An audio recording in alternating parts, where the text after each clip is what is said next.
인생 수업 다시 2.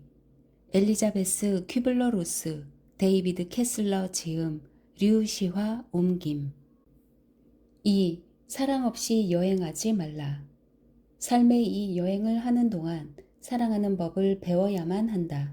당신의 임무는 사랑을 찾는 일이 아니다. 당신의 마음속에 스스로 만들어 놓은 사랑의 방해물을 찾아내는 일이다. 누군가 옆에 있다는 것은 사랑에서, 삶에서, 그리고 죽음의 순간에서도 가장 중요한 일이다. 사랑, 정의 내리기조차 매우 힘든 이것은 삶에서 유일하게 진실하고 오래 남는 경험입니다. 그것은 두려움의 반대말이고 관계의 본질이며 행복의 근원입니다. 또한 우리 자신을 이루고 있는 가장 깊은 부분이고 우리 안에 살면서 우리를 연결해주는 에너지입니다. 사랑은 지식, 학벌, 권력과는 아무 관계가 없습니다. 사랑은 모든 행위 너머에 있습니다. 또한 삶에서 결코 사라지지 않는 유일한 선물입니다. 결국 그것은 우리가 진정으로 줄 수 있는 유일한 것입니다. 환상과 꿈, 공허함으로 가득한 세상에서 사랑은 진실의 근원입니다. 사랑이 가진 모든 힘과 위대함에도 불구하고 사랑은 어렵습니다. 평생 사랑을 찾아다니는 이들도 있습니다. 우리는 사랑을 얻지 못할까봐 두려워하고 사랑을 얻으면 그것이 오래가지 않을까봐 두려워합니다. 우리는 사랑이 어떤 것인지 안다고 생각합니다. 하지만 그것들은 대부분 어린 시절에 갖게 된 그림입니다. 가장 흔한 그림은 갑자기 누군가 특별한 사람을 만나서 완벽하다고 느끼며 모든 것이 멋져 보이고 그 후로 영원히 행복하게 산다는 낭만적인 이상형입니다. 그러다가 현실의 삶에서 그렇게 낭만적이지 못한 상황들에 맞닥뜨릴 때, 그리고 대부분의 사랑이 조건적이라는 것을 깨닫게 될 때, 우리는 크게 상처받습니다. 심지어 가족과 친구 간의 사랑도 각자의 기대와 요구에 좌우되고 있습니다. 기대와 요구가 채워지지 않으면 현실의 사소한 갈등은 필연적으로 악몽을 만드는 씨앗이 되고 우리는 결국 사랑 없는 관계 속에 놓인 자신을 발견하게 됩니다. 그리고 낭만적인 환상에서 깨어나 어릴 적에 꿈꾸던 사랑이 존재하지 않는 냉정한 세상과 마주합니다. 이제 어른의 시선으로 사랑을 보면서 분명하고 현실적이고 씁쓸하게 사랑을 바라봅니다. 다행히도 진실한 사랑은 틀림없이 존재하고 우리가 꿈꾸는 사랑도 불가능한 것만은 아닙니다. 그것은 분명 존재하지만 우리가 선택한 방법으로는 그것에 다가갈 수 없습니다. 진실한 사랑은 완벽한 동반자나 가장 좋은 친구를 찾으려는 꿈속에서는 살지 않기 때문입니다. 우리들 대부분은 무조건적인 사랑, 곧 우리가 무엇을 하든 하지 않든 상관없이 우리 자신에게 바쳐지는 사랑을 원합니다. 만일 운이 아주 좋다면 인생에서 몇 분 동안은 그런 사랑을 경험할 수도 있을 것입니다. 하지만 슬프게도 이 삶에서 경험하는 사랑은 대부분 매우 조건적입니다. 우리는 다른 사람들에게 무엇인가 해주기 때문에, 돈을 많이 벌기 때문에, 재미가 있기 때문에, 아이들에게 잘하기 때문에, 살림을 잘하기 때문에 사랑을 받습니다. 사람을 있는 그대로 사랑하기란 쉬운 일이 아닙니다. 마치 우리는 언제나 다른 사람을 사랑하지 않을 구실을 찾고 있는 것만 같습니다. 강연이 끝나자 단정한 차림의 여성이 나 엘리자베스 퀴블러 로스를 찾아왔습니다. 단정한 차림이 무엇을 의미하는지 잘 알 것입니다. 미용실에서 갓 나온 듯 곱게 정돈된 머리와 완벽하게 조화를 이룬 옷차림이 그것입니다. 그녀는 말했습니다. 작년에 당신의 워크숍에 참석했었어요. 집에 돌아오는데 18살 된 아들 생각에 머리가 복잡했어요. 매일 저녁 집에 돌아오면 아들은 여자친구한테서 얻은 꼴 사나운 색바랜 티셔츠를 입고 식탁 앞에 앉아 있었어요. 아들이 그 옷을 입고 있는 걸 이웃 사람들이 보고 자식 옷도 제대로 못 입힌다고 흉볼까봐 걱정이 되었어요. 아이는 늘 패거리들과 함께 거기 앉아 있었거든요. 패거리들이라고 말할 때 그녀의 얼굴엔 혐오감이 어렸습니다. 매일 저녁 집에 돌아오면 난 옷차림부터 시작해 아이를 야단쳤어요. 이것저것 꼬투리를 잡아. 우리 관계는 늘 그런 식이었어요. 그날 나는 당신의 워크숍에서 해본 삶과 작별하는 연습을 떠올렸어요. 그리고 삶이란 나에게 잠깐 동안 맡겨진 선물이라는 걸 깨달았어요. 내가 사랑하는 사람들도 영원히 내 곁에 두지는 못하겠지요. 나는 삶에 대해 여러 가지 가정들을 떠올려 보았어요. 만일 내가 내일 당장 죽는다면 내 삶에 대해 어떤 생각이 들까? 아들과의 관계에 문제가 있긴 하지만 그럭저럭 괜찮은 삶이었다는 생각이 들었어요. 그리고 문득 이런 가정을 해봤어요. 만일 내일 아들이 죽는다면 난 어떤 기분일까? 그러자 우리 둘의 관계에 대해 엄청난 상실감과 후회의 감정을 갖게 되리라는 생각이 들었어요. 마음속으로 계속 이렇게 끔찍한 시나리오를 쓰면서 그 아이의 장례식에 대해서도 상상해 봤어요. 나는 아들에게 정장을 입혀서 묻지는 않을 거예요. 정장을 입는 타입의 아이가 아니거든요. 그 애가 그토록 좋아하던 지저분한 셔츠를 입혀서 묻을 거예요. 그렇게 그 애의 삶을 기리게 될 거예요. 그러자 이런 생각이 들었어요. 아들이 죽고 나서야 나는 비로소 그 애를 있는 그대로 사랑해 주겠구나. 그 애가 살아있는 동안에는 그런 선물을 줄 생각이 없었던 거예요. 갑자기 그 티셔츠가 아들에게는 큰 의미가 있을 거라는 생각이 들었어요. 이유야 어찌됐든 그건 그 애가 좋아하는 옷이니까요. 그날 밤 집으로 돌아가서 아들에게 마음대로 티셔츠를 입어도 좋다고 말했어요. 그리고 아들을 있는 그대로 사랑한다고 말했어요. 아들을 내가 원하는 모습으로 바꾸겠다는 생각을 버리고 있는 그대로의 그 애를 사랑하는 기분은 정말 행복했어요. 이제 나는 더 이상 아들을 완벽하게 만들려고 하지 않아요. 지금 이대로의 모습도 사랑스럽다는 걸 알았거든요. 서로에게 걸고 있는 기대를 버려야 평화롭고 행복한 사랑을 발견할 수 있습니다. 우리는 대개 가장 사랑하는 사람에게 가장 엄격한 조건을 내세웁니다. 우리는 거의 조건화되었다고 말할 수 있을 정도로 조건적인 사랑에 익숙해졌기에 그것에서 벗어나기 위해선 매우 까다로운 과정을 통과해야만 합니다. 인간이기 때문에 서로에게서 완전히 무조건적인 사랑을 구하는 것은 불가능하지만 그런 무조건적인 사랑을 인생에서 단 몇 분만이 아니라 그 이상으로 연장할 수 있는 방법은 있습니다. 무조건적인 사랑을 발견할 수 있는 몇 안 되는 경우 중 하나는 아이들이 아주 어렸을 때 부모에게 주는 사랑입니다. 그들은 부모의 돈이나 지위에는 개의치 않습니다. 그저 부모로서의 우리를 사랑할 뿐입니다.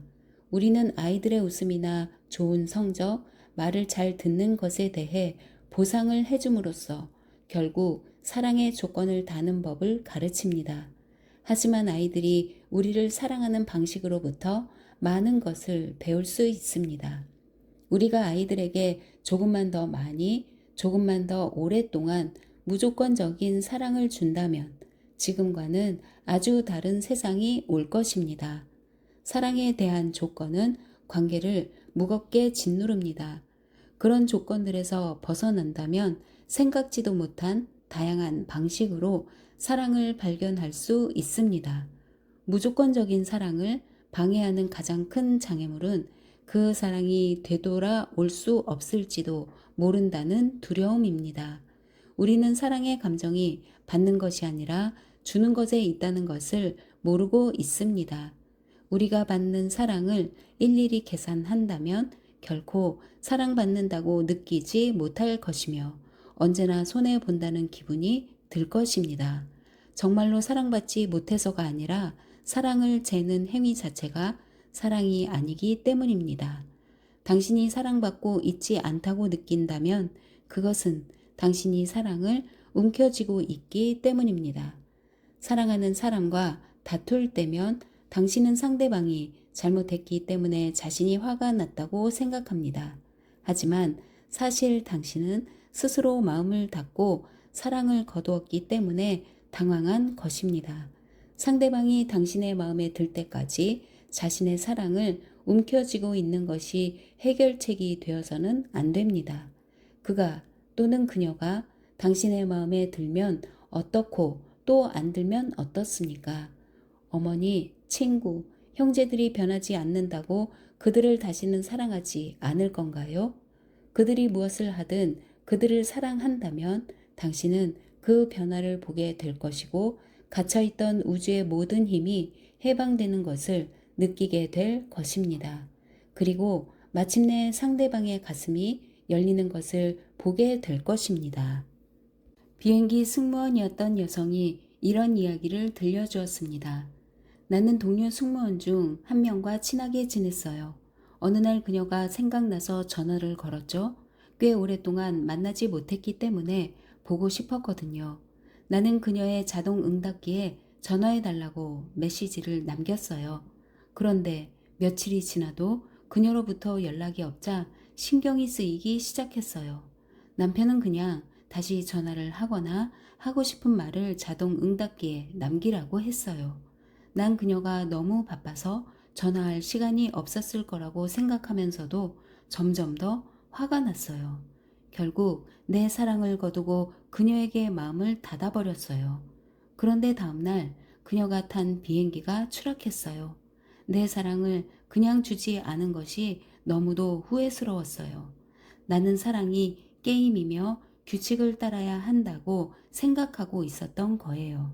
나 데이비드 캐슬러는 자신에게 그토록 모질게 굴 필요는 없다고 그 친구도 그녀와 친구로 지내는 동안 자신이 사랑받고 있었음을 알았을 거라고 말해 주었습니다. 나는 그 여성이 이제 그만 자신을 용서하기를 바랐습니다. 그녀는 친구에게 한 것과 똑같은 행동을 자기 자신에게 하고 있었습니다. 그녀는 어느 한순간 한 가지 행동만을 놓고 사랑을 판단하고는 마음을 닫아버렸습니다. 우리는 사소한 일들을 통해서가 아니라 더욱 큰 그림 안에서 사랑을 보려고 노력해야 합니다. 전화 한 통 같은 사소한 것이 사람을 진정한 사랑으로부터 멀어지게 만들 수 있습니다. 이 여성의 이야기는 규칙, 조건, 평가 같은 것들이 어떤 식으로 사랑을 방해하는지 보여주는 예입니다. 이것은 무척 힘든 배움입니다. 마음을 다시 열기 위해서는 사물을 다른 각도에서 보아야 합니다. 우리가 마음을 닫고 편협해지는 것은 다른 사람이 어떤 상황에 있는지 모르기 때문입니다. 우리는 그들이 왜 전화를 걸지 않는지, 왜 그렇게 큰 목소리로 말하는지 알지 못합니다. 그래서 그들을 사랑하지 않습니다. 반면 자신이 받은 상처와 고통, 그리고 자신이 어떻게 오해를 받았는가에 대해서는 할 말이 많습니다. 사실 우리는 웃음과 이해, 사랑을 무조건적으로 주지 않음으로써 서로를 배신하는 것입니다. 신이 우리에게 준 가장 큰 선물을 혼자 움켜쥐고 있는 것입니다. 이런 식으로 사랑을 움켜쥐는 것은 상대방이 우리에게 보이는 태도보다 훨씬 더 부당한 것입니다. 어느 늦은 밤, 한 여성이 자신의 삶과 사랑에 대해 말했습니다. 나는 남자들을 믿지 않는 엄마 밑에서 자랐어요. 엄마에게 남자들이란 그저 경제적인 안정을 위해 이용해야 할 존재에 불과했어요. 엄마의 딸답게 나 역시 삶에 사랑하는 것이 들어오지 못하도록 막았어요. 굳이 그런 귀찮은 일을 만들 필요가 없잖아요. 내가 사랑하고 믿는 유일한 남자는 오빠뿐이었어요. 오빠는 내 전부였어요. 오빠이면서 친구였고 보호자였죠. 오빠는 훌륭한 여성과 결혼했어요. 내가 20대 후반이었을 때 오빠는 몹시 아팠어요. 의사들도 원인을 알아내지 못했어요. 병원에 함께 앉아 있으면서 오빠도 나도 오빠가 곧 죽으리라고 생각했어요. 나는 오빠가 없는 세상에선 살고 싶지 않다고 말했어요. 오빠는 내게 삶이 자신에게 얼마나 중요한 것이었는지 이야기했어요. 설령 그 순간이 삶의 끝이라 해도 어느 것과도 바꾸지 않을 것이라고요. 나만 빼고요. 오빠는 이렇게 말했어요. 난 내가 자신의 삶과 사랑을 놓치게 될까봐 걱정이야. 사랑만큼은 절대 놓치지 마. 삶이라는 여행을 하는 동안 사람은 누구나 사랑을 해야만 해. 누구를, 언제, 얼마나 오랫동안 사랑하는가는 그다지 중요하지 않아. 내가 사랑한다는 사실이 중요할 뿐이지. 그걸 놓치지 마. 삶이라는 이 여행을 사랑 없이는 하지 마. 오빠의 마지막 충고 덕분에 나는 진정한 삶을 찾게 되었어요. 계속 남자들을 믿지 않을 수도 있었고, 진정한 여자도 진정한 사람도 되지 못할 수도 있었어요. 하지만 나는 스스로의 불신과 두려움에 맞서 싸웠어요. 나는 오빠가 바라던 대로 살려고 노력했어요. 오빠의 말이 맞았어요.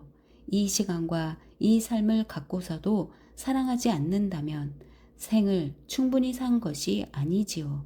많은 사람들이 사랑에 대해, 더 정확히 말하면 자기 보호에 대해 이 여성과 비슷한 생각을 하고 있습니다.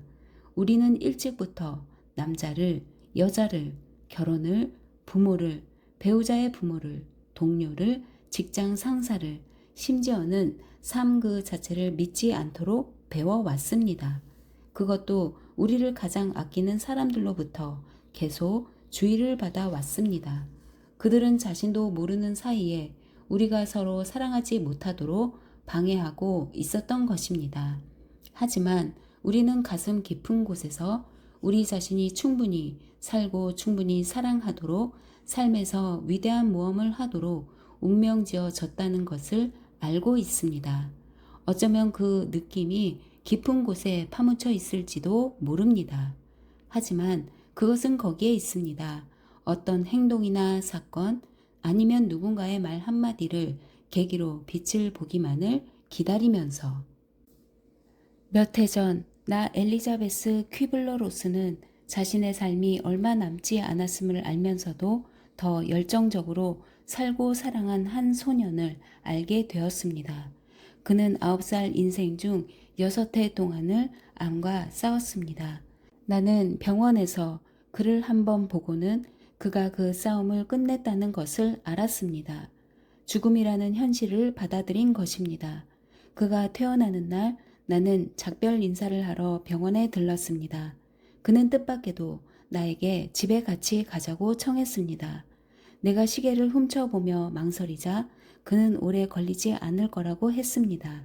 그래서 우리는 그의 집 앞 도로에 차를 세웠습니다.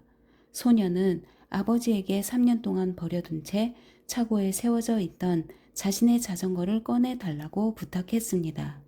그의 가장 큰 소원은 자전거를 타고 동네를 한 바퀴 돌아보는 것이었지만 그때까지는 그렇게 할 수 없었던 것입니다. 그는 아버지에게 자전거에 보조 바퀴를 달아달라고 부탁했습니다. 어린 소년이 그 말을 하기까지는 큰 용기가 필요했을 것입니다.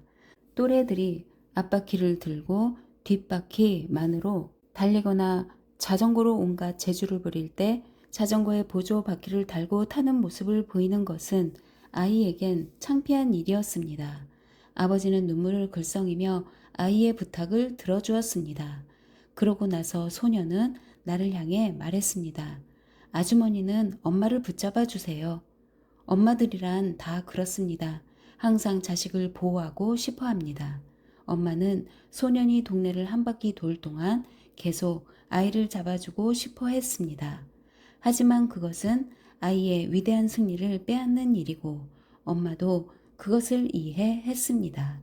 그녀가 아들을 위해 할 수 있는 마지막 일은 아이가 마지막 소원을 이루는 동안 사랑이라는 이름으로 아이를 보호하고 싶은 충동을 참는 것이었습니다.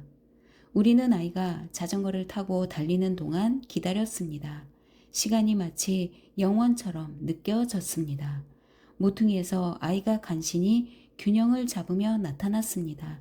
끔찍할 정도로 파리하고 창백해서 아무도 그가 자전거를 탈 수 있으리라고 생각하지 못했습니다. 하지만 아이는 밝게 미소 지으며 우리에게 달려왔습니다. 잠시 후 아이의 아버지가 보조 바퀴를 떼어냈고 우리는 자전거와 아이를 위층으로 옮겼습니다. 아이는 말했습니다. 동생이 학교에서 돌아오면 제 방으로 오라고 해 주시겠어요?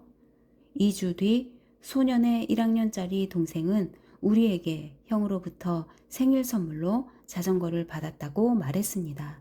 소년은 동생의 생일에 자신이 곁에 있지 못하리라는 걸 알고 있었나 봅니다. 삶의 시간도 기력도 얼마 남지 않은 상태에서 이 용감한 소년은 자전거를 타고 동네를 한 바퀴 돌고 동생에게 자전거를 물려줌으로써 자신의 마지막 꿈을 이룬 것입니다.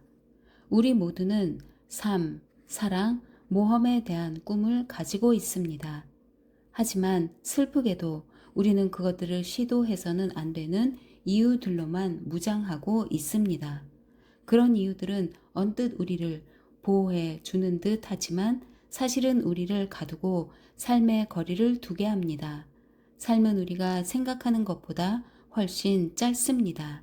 만일 타야 할 자전거와 사랑해야 할 사람들이 있다면 바로 지금이 그것을 할 때입니다. 사랑에 대한 배움을 생각하면서 나 자신과 내 삶에 대해서도 생각해 보았습니다. 당연한 말이지만 내가 아직 살아 있다는 것은 나에게 여전히 배워야 할 것이 남아있음을 의미합니다. 내가 연구해온 많은 사람들처럼 나 또한 스스로를 더 사랑하는 법을 배워야 합니다. 여전히 스스로를 촌사람 같다고 생각하는 나는 자기애라는 말을 들을 때면 이기적이고 자기 도취에 빠진 여자가 떠오릅니다. 아마도 그런 이유로 나에게는 그 표현이 그리 친숙하게 다가오지 못하나 봅니다. 나는 수십 년째 계속 해오고 있는 연구만이 아니라 개인적인 삶에서도 다른 사람들로부터 많은 사랑을 받았습니다. 그렇게 많은 사랑을 받는다면 스스로도 자신을 사랑하지 않겠느냐고 생각할지 모릅니다. 하지만 언제나 그런 것은 아닙니다. 대부분의 사람들이 자기애와 상관없이 살아갑니다. 나는 수천 명의 삶과 죽음을 보면서 그것을 실감했고 이제는 나 자신에게서도 그것을 느낍니다.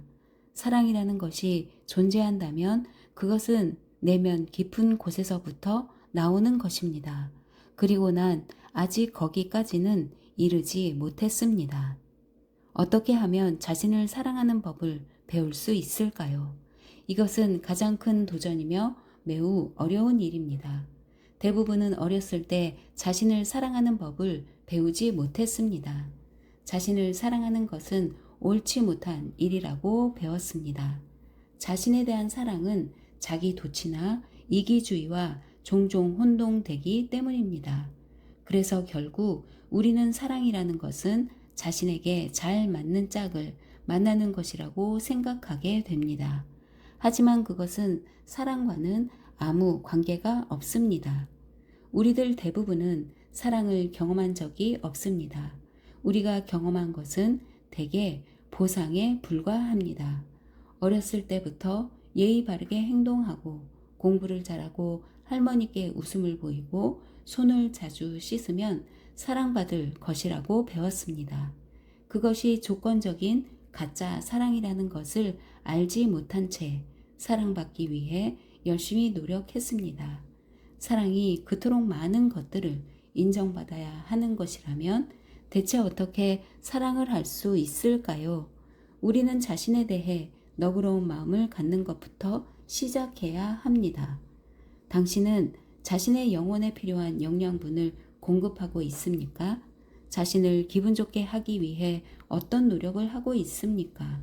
자신을 사랑할 때는 스스로를 미소 짓게 만드는 일들로 삶을 채우게 됩니다. 이것이야말로 자신의 영혼을 노래하게 하는 일입니다. 이것들은 우리가 좋은 일이라고 배운 것과 반드시 일치하지는 않습니다. 그저 자기 자신을 위해 하는 일일 뿐입니다. 일요일 아침 일찍 일어나 생산적으로 하루를 보내는 것보다는 늦잠을 자는 쪽이 영혼에 더 많은 영향을 공급할지도 모릅니다. 그리고 영혼에 더 많은 영향을 공급할수록 우리 주위 모든 곳에 있는 사랑이 흘러 들어올 수 있습니다. 많은 사람들이 자신을 어리석다고 생각하며 이미 저지른 행동을 후회하거나 자신을 학대합니다. 만일 다른 사람이 실수를 했다면 아마도 당신은 걱정 마, 누구나 다 그러는데 뭐, 그 정도는 아무것도 아니야 하고 위로의 말을 건넬 것입니다. 그러면서도 자신이 똑같은 실수를 범하면 스스로를 쓸모없고 실패한 사람이라고 여깁니다. 우리는 오히려 남에게 더 관대합니다. 다른 사람에게 하듯이 스스로에게도 친절하고 너그러워지는 연습이 필요합니다. 캐롤라인은 키가 크고 매력적인 40대 후반의 여자로 자신의 영혼의 영양분을 공급하는 법을 알고 있었습니다. 그녀는 아름다운 검은 머리와 따뜻한 미소를 가졌습니다. 그녀와 나 데이비드 캐슬러는 함께 연구 과제를 진행하다가 알게 되었는데 지금까지 내가 만난 사람 가운데 가장 행복한 사람처럼 보였습니다. 또한 그녀는 똑똑하고 친절하며 유머 감각이 있는 치과 의사와 2년째 좋은 관계를 지속하고 있었습니다. 그들은 몇 달 남지 않은 결혼식 준비에 한창이었고 아이를 입양할 계획도 있었습니다. 캐롤라인과 함께 다니는 것은 매우 기분 좋은 일이었습니다. 그녀에게 낯선 사람이란 없었습니다. 회사의 안내 직원이든 식당 종업원이든 영화관에서 옆자리에 앉은 사람이든 그녀는 누구에게나 다정하고 친근하게 대했습니다.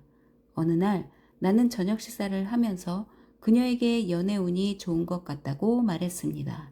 그러자 그녀는 웃으면서 운이 좋아서가 아니라고 했습니다. 그리고 이런 이야기를 들려주었습니다. 6년 전 그녀는 가슴에서 혹을 발견했습니다. 의사는 조직 검사를 해보더니 뭔가 이상이 있는 것 같다고 말했습니다. 하지만 그 혹이 암인지 만일 암이라면 얼마나 진행되었는지 알려면 사흘 정도 기다려야 한다고 했습니다. 난 올 것이 왔다고 생각했어요. 여기서 모든 게 끝나는구나 하는 생각이 들자 모든 불행들이 수면 위로 떠올랐어요. 그 사흘은 내 삶에서 가장 긴 시간이었어요. 결국 암이 아니라는 결과가 나왔지만 나는 힘들게 보낸 그 사흘을 아무 의미 없이 잊지는 말자고 다짐했어요. 그때까지 살아온 것과 똑같이 살지는 않겠다고요. 마침 크리스마스가 다가왔고 예년처럼 이런저런 파티에 초대를 받았어요. 크리스마스 때면 난 사귀는 사람 없이 혼자인 경우가 많았고 사랑을 찾기 위해 최대한 많은 파티에 참석하곤 했어요. 나를 사랑해줄 사람, 내가 스스로에게 주지 못하는 모든 사랑을 나에게 줄 사람을 원했어요. 파티에 가서 혹시 그런 사람이 있나 한번 살펴본 뒤 없다고 생각되면 그대로 나와서 다른 파티로 갔어요. 이렇게 파티마다 뛰어다니고 나서는 외출하기 전보다 더 비참하고 외로운 기분이 되어 집으로 돌아왔어요. 이제는 더 이상 그런 일을 반복하고 싶지 않았어요. 다른 방법을 찾아야만 했어요. 나 자신에게 사랑하고 사랑받을 수 있는 기회를 주고 싶었어요. 그래서 전처럼 사랑을 찾아 방황하는 것을 그만두기로 했어요. 파티에 내가 찾는 완벽한 남자가 없다 해도 다른 사람들이 있겠지요. 이야기를 나눌 수 있는 좋은 사람들이요. 그냥 그 사람들과 이야기를 나누면서 즐겁게 지내기로 했어요. 마음을 열고 있는 그대로의 사람들을 좋아하고 사랑하기로 했어요. 그게 누구든 상관없이. 그렇게 생각하고 나니 파티가 끝나고 나서도 외롭거나 비참하지 않았어요. 왜냐하면 사람들과 진심으로 이야기를 나눴거든요. 그날 밤 내 얼굴의 미소와 웃음소리는 진짜였어요. 내가 느낀 사랑도 진실한 감정이었고 정말 멋진 시간이었어요. 나는 사람들로부터 더 많이 사랑받고 있다고 느꼈고 놀랍게도 나 자신을 훨씬 더 좋아하게 되었어요. 그 후로도 계속 그런 마음 자세를 잃지 않았어요. 파티에서뿐만 아니라 직장에서도 가게에서도 어떤 상황에서도 사랑을 베풀수록 더 많은 사랑을 느끼게 되었어요. 더 많은 사랑을 느낄수록 나 자신을 사랑하기도 쉬워졌어요. 친구들과도 전보다 더 가까워졌고 멋진 사람들도 새로 만났어요. 나는 행복한 사람, 사람들이 만나고 싶어하는 사람이 되었어요. 더 이상 과거에 비참하고 끊임없이 사랑을 갈구하는 사람이 아니었어요. 나는 날마다 사랑을 경험하게 되었어요. 자신을 사랑한다는 것은 우리 주위에 언제나 있는 사랑을 받아들이는 것입니다. 자신을 사랑한다는 것은 모든 장벽을 없애는 것입니다. 자기 주위에 세워놓은 장벽들을 감지하기란 쉽지 않습니다. 하지만 그 장벽들은 엄연히 그곳에 있고 우리의 모든 관계에 개입합니다. 신 앞에 서게 되는 날 우리는 이런 질문을 받게 될 것입니다. 너는 너 자신과 다른 사람들에게 사랑을 주고 또 받았느냐? 다른 사람들의 사랑을 받아들이고 또 그들을 사랑함으로써 자신을 사랑하는 법을 배울 수 있습니다. 신은 우리에게 사랑하고 사랑받을 무한한 기회를 주었습니다. 또 그 기회들은 주위 모든 곳에 널리 있고 우리는 손을 뻗어 잡기만 하면 됩니다. 38살에 한 남자가 전립선암 진단을 받았습니다. 그는 홀로 치료 과정을 견뎌내면서 삶을 뒤돌아보게 되었다고 말했습니다. 이야기를 하는 동안 그의 얼굴은 외로운 현실에 대한 슬픔으로 가득했습니다. 나 엘리자베스 퀴블러 로스는 뻔한 질문을 했습니다. 당신은 똑똑하고 매력적이고 친절한 사람이며 또 지금 함께할 사람을 원하는 것 같군요. 그런데 왜 아내도 여자친구도 없죠? 그가 말했습니다. 난 사랑에 있어선 별로 운이 없었어요. 나는 여자들을 사랑했고 늘 행복하게 해주려고 노력했어요. 사랑을 할 때 그들을 기쁘게 해주기 위해 내 모든 에너지를 쏟아 최선을 다했어요. 하지만 결국엔 늘 그들을 실망시켰어요. 그들을 기쁘게 해줄 수 없다는 것을 깨달았을 때는 이미 그 관계가 끝나 있었어요.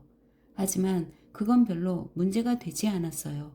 왜냐하면 나는 언제든 다시 사랑을 시작할 수 있었고 항상 누군가 다른 사람이 있었으니까요. 이제 난 인생의 반을 살았는데 삶은 내가 생각한 것보다 훨씬 더 빨리 끝날 것 같군요. 이제야 겨우 내가 사랑을 해본 적이 없다는 걸 깨닫게 되었어요. 하지만 어쨌든 내가 여자를 행복하게 해줄 수 없다면 그녀가 원하는 것을 주지 않았기 때문이겠죠. 그냥 떠나버리는 게 더 쉬운 일이에요. 나는 그가 분명 생각해보지 않았을 법한 질문을 던졌습니다. 사랑이 여자를 행복하게 해주는 게 아니라면요? 만일 사랑이 그냥 옆에 있어주는 것이라면요? 우리는 누군가를 항상 행복하게 해줄 수 없다는 걸 알고 있어요. 만일 당신의 기준이 틀렸고 그냥 거기 있어주는 것만으로도 그들을 행복하게 해줄 수 있다면요? 삶에는 굴곡이 있게 마련입니다. 우리는 사랑하는 사람의 문제를 모두 해결해 줄 수는 없지만 그냥 옆에 있어 줄 수는 있습니다. 결국 오랜 시간을 두고 본다면 그것이 가장 강한 사랑의 표현이 아닐까요? 나는 이렇게 지적했습니다. 지금처럼 전립선암 진단을 받고 병원에 누워 있다면 어떤 여자도 당신을 행복하게 해줄 수는 없을 겁니다. 하지만 이 모든 것을 함께할 누군가가 여기 있다면 그게 당신에게는 훨씬 더 큰 의미가 아닐까요?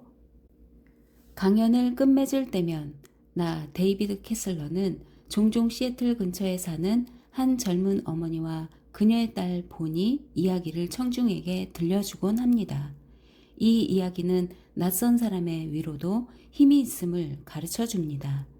어느 날 어머니는 일을 하러 나가면서 6살 난 딸 보니를 이웃집에 맡겼습니다. 오후에 보니가 이웃집 앞마당에서 놀고 있는데 모퉁이에서 차 한 대가 나타나 갑자기 질주해 오더니 잔디 위에서 놀고 있던 아이를 덮쳤습니다. 아이는 도로 한가운데까지 튕겨 나갔습니다. 곧바로 경찰이 출동했습니다.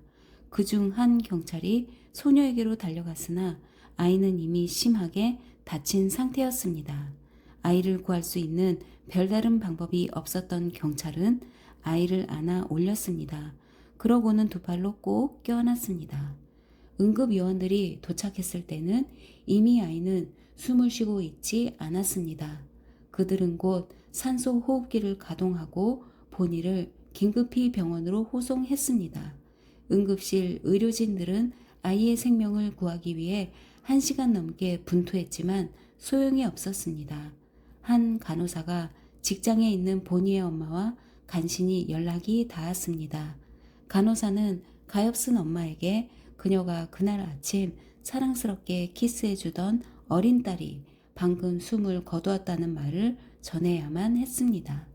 병원에서는 그녀를 데리러 누군가를 보내겠다고 했으나 그녀는 먼 거리를 스스로 운전해서 오겠다고 고집했습니다.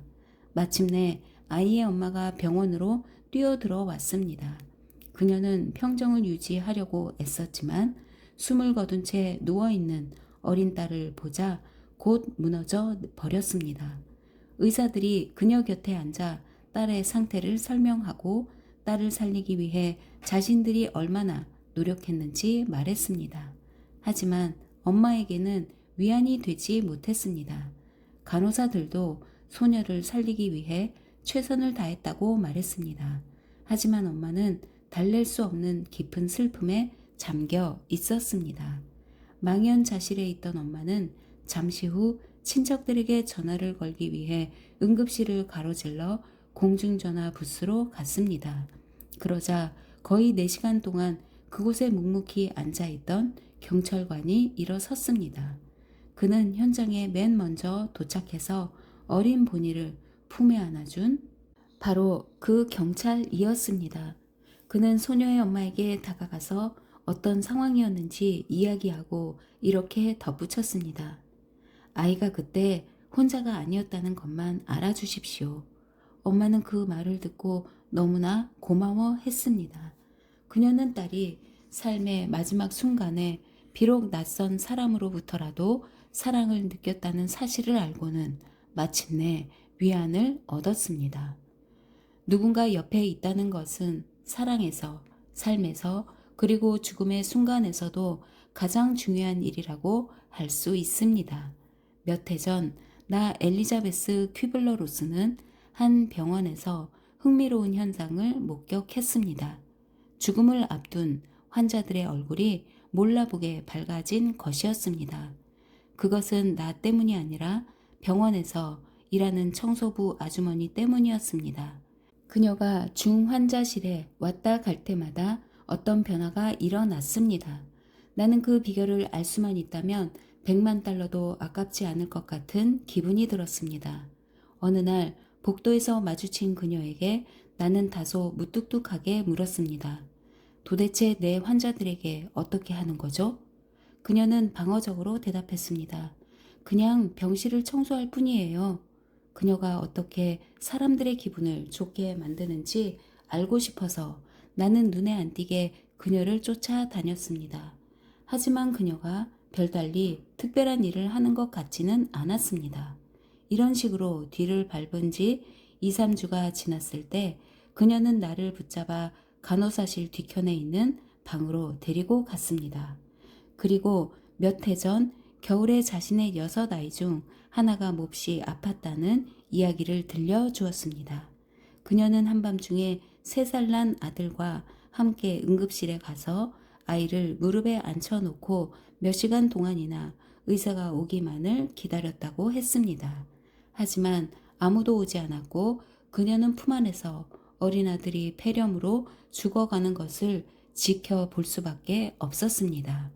그녀는 이 모든 고통과 아픔을 어떤 증오나 원한, 분노도 담지 않고 그저 담담하게 이야기했습니다. 나는 물었습니다. 왜 이 이야기를 하는 거죠? 그것이 죽음을 앞둔 환자들과 무슨 관계가 있죠? 그녀는 대답했습니다. 죽음은 내게 더 이상 낯설지 않아요. 마치 오랫동안 알고 지낸 사람 같아요. 가끔 중환자실에 들어가 보면 환자들은 몹시 겁에 질려 있어요. 그러면 나도 모르게 다가가서 그들을 쓰다듬게 돼요. 나는 그들에게 나도 죽음을 보았는데 죽음이 다가와도 무섭지 않을 거라고 말해줍니다. 그리고 그냥 함께 있어 줍니다. 도망치고 싶을 때도 있지만 그렇게 하지 않아요. 나는 다른 사람들 곁에 있어 주려고 노력해요. 그것이 사랑이지요. 심리학이나 의학을 공부하지는 않았지만 이 여성은 삶의 가장 큰 비밀 하나를 알고 있었습니다. 사랑은 바로 곁에 있어 주는 것이며 돌봐주는 것이라는 사실입니다. 때로 상황 때문에 같이 있어 줄 수 없는 경우가 있습니다. 하지만 그렇더라도 우리는 언제나 사랑으로 연결되어 있습니다. 여러 해 전, 나 데이비드 캐슬러는 뉴올리언즈의 의사 간호사 협회에서 강의를 해 달라는 요청을 받았습니다. 그 다음에는 그곳 튤레인 대학에서 사회복지사들을 위해 강의를 하기로 되어 있었습니다. 직업적으로는 보람 있는 경험이 될 테지만 분명 즐거운 여행은 아니었습니다. 비행기가 착륙하자 온갖 감정이 북받쳐 올랐습니다. 그곳은 내가 어머니의 생전 모습을 마지막으로 본 장소였습니다.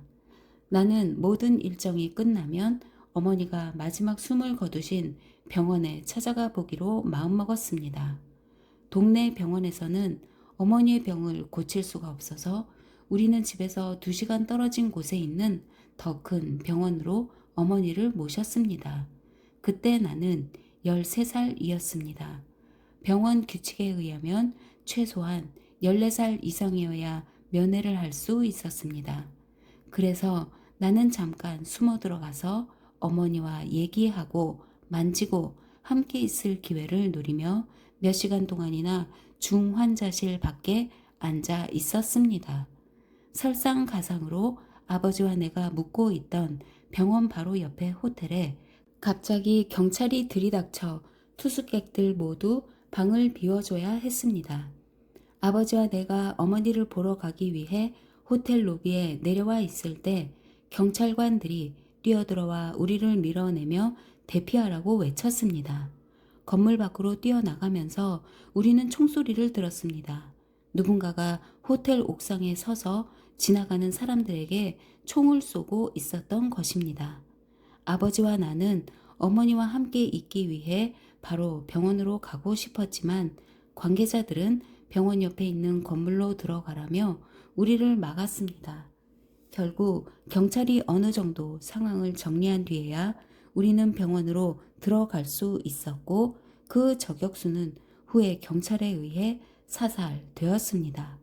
이 모든 과정을 겪는 동안에도 13살의 나는 어머니와 짧으나마 소중한 시간을 보내고 작별 인사를 할 수 있게 되기만을 간절히 바랐습니다.